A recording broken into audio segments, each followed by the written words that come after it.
हरियाणा राज्य महिला आयोग की अध्यक्ष रेणु भाटिया आज करनाल जेल दौरा करने पहुंची, जहां गंभीर अपराध कर जेल की सजा काट रहे विभिन्न आयु वर्ग की महिलाओं, पुरुषों और युवाओं से उन्होंने मुलाकात करने की बात कही।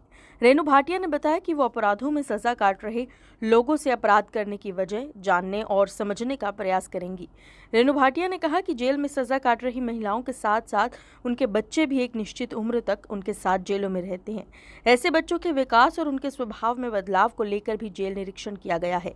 साथ ही उन्होंने बताया कि आगामी 28 जुलाई को फरीदाबाद में एक कार्यक्रम थर्ड जेंडर को लेकर करने जा रहे हैं। रेणु भाटिया का कहना है कि महिलाएं थर्ड जेंडर या फिर दिव्यांग महिला मेकअप आर्टिस्ट से मेकअप नहीं करवाती। इस सोच को बदलने के लिए ये प्रोग्राम रहेगा। सुनिए क्या कुछ कहा हरियाणा राज्य महिला आयोग की अध्यक्ष रेणु भाटिया ने। मैम आज करनाल पहुंचे हैं, क्या कुछ कहना चाहेंगे? किस तरीके से महिलाओं से आप बात करेंगे जो अंदर है? आज करनाल की जेल विज़िट मेरी इन 6 वर्षों में दूसरी बार है। जब मैं मेंबर थी तब एज मेंबर में आई थी और आज एज चेयरपर्सन। आज का करनाल का हमने थोड़ा सा थीम चेंज किया है। हम लोग लगभग पूरे हरियाणा में केवल महिलाओं से मिलकर आ जाते थे, उनकी समस्याएं सॉल्व करना, पूछना, वो सारा करके आते थे।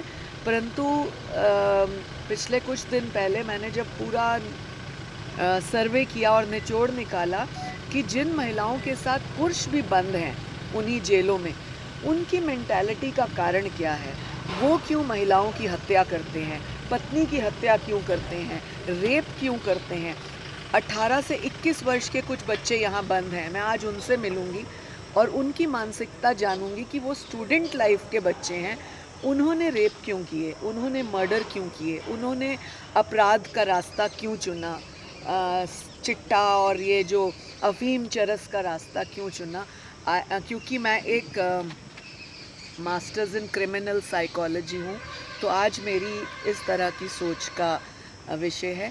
बुज़ुर्ग जो यहाँ पर 60 से 80 के बीच में है, 70 के बीच में है, उन्होंने अपराध क्यों किया? क्योंकि ये एक ऐसी एज होती है जिसमें आप भगवान की तरफ टर्न होते हैं, परिवार की तरफ टर्न होते हैं, परंतु उनको ऐसी क्या मजबूरी थी, उनकी ऐसी सोच क्या है कि वो अपराध की तरफ गए। उन्होंने पत्नी की, परिवार की, बहू की इस तरह से हत्याएं की, या उनके साथ डोमेस्टिक वायलेंस सीरियसली किया, या सामूहिक बलात्कार किया, या गंदी दृष्टि रखी महिलाओं के साथ जिस वजह से वो बंद है।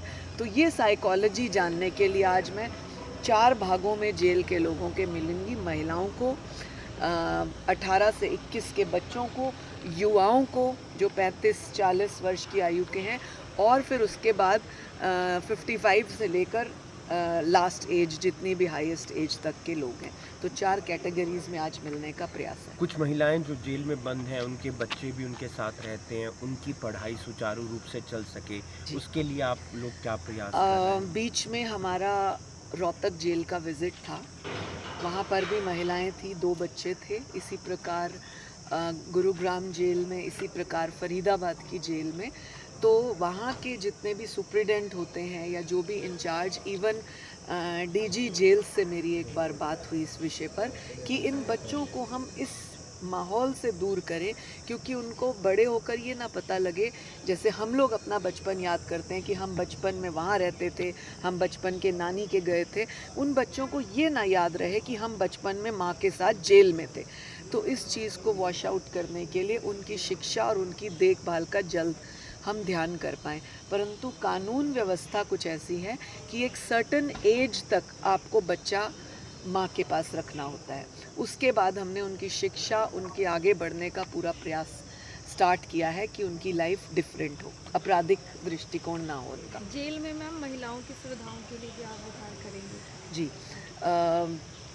एक बहुत अच्छा कार्यक्रम हम आपको बहुत जल्द देने वाले हैं, 28 या 27 जुलाई का फरीदाबाद मैगपाई में, जिसमें प्रयास है हमारा कि मल्लिका नड्डा जी आएंगी। उसमें हम 3 कैटेगरीज़ के लोग दे रहे हैं, ये मैं आपको एडवांस में न्यूज़ दे रही हूँ। उसमें 3 कैटेगरीज़ की महिलाओं को हमने जोड़ा है।